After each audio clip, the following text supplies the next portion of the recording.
Today, we're going to be scientific detectives. We're putting on our lab coats to investigate the hidden genetic clues behind a really serious and often silent illness, chronic kidney disease. You see, this isn't just a health problem, it's a complex puzzle, and scientists are using our own DNA to find the missing pieces. So, here's the big question, right? We all know about things like diet and lifestyle, but what are the hidden factors that make some people way more likely to get kidney disease than others? Well, the answer, as this research is going to show us, might be written right there in our genetic code. Okay, let's get into it. All right, first things first, let's get to know the case we're investigating. We're talking about chronic kidney disease, or CKD. It's a massive health issue all over the world. And you know what makes it so dangerous? In its early stages, it often has no symptoms at all. It's basically a silent threat working in the background. So what exactly is CKD? Well, at its core, it's pretty simple. It's when the kidneys just can't do their job properly anymore.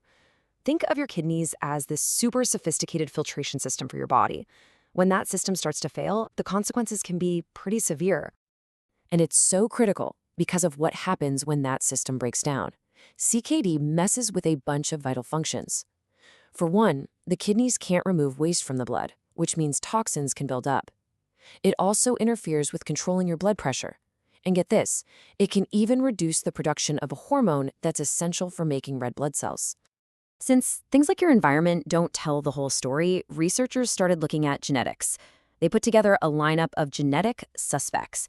These are genes that are involved in processes that could totally affect kidney health, especially the ones that manage our vascular system. Let's meet the four main suspects in this case. Okay, here's our lineup. We've got ACE and CYP11B2. Both of them are major players in regulating blood pressure, and we know high blood pressure is a huge driver of kidney damage. Then you have eNOS, which is all about keeping our blood vessels healthy. And since the kidneys are basically a giant filter made of tiny blood vessels, that's a big deal. And finally, there's MTHFR, which helps keep certain chemical levels in check that can damage blood vessels. So you see, each of these genes has a very plausible motive.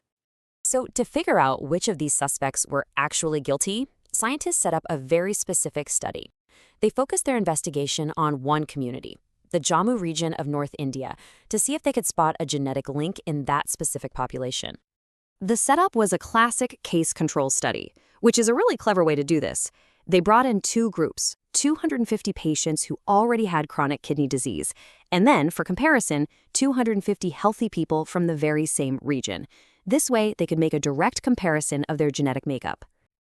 And the method itself was incredibly meticulous. First, they took blood samples from everybody. From that blood, they isolated each person's DNA. And then, this is the most important part, they looked for tiny specific variations in those four suspect genes. You can think of these variations, called polymorphisms, like different spellings of a word in our genetic code. The whole goal was to see if one particular spelling showed up way more often in the patient group. Okay, and this is where the investigation gets really interesting. After crunching all that genetic data, patterns started to pop out.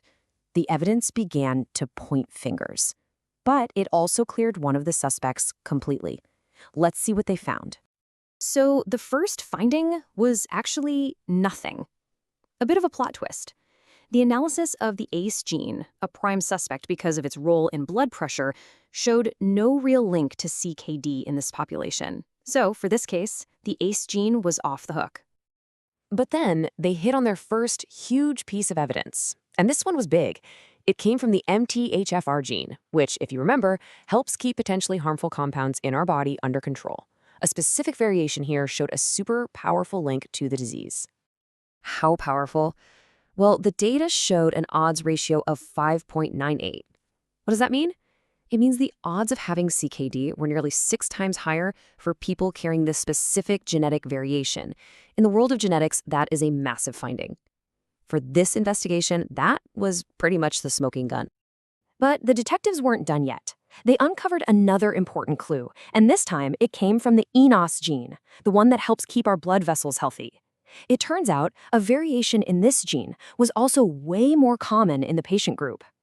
In this case, a specific variation was linked to a 1.72 times increased risk of CKD. Now, while that's not as dramatic as the almost 6-fold risk from MTHFR, it's still a really significant connection. It just goes to show how critical vascular health is for our kidneys. And finally, they found one more piece of evidence to round out the case.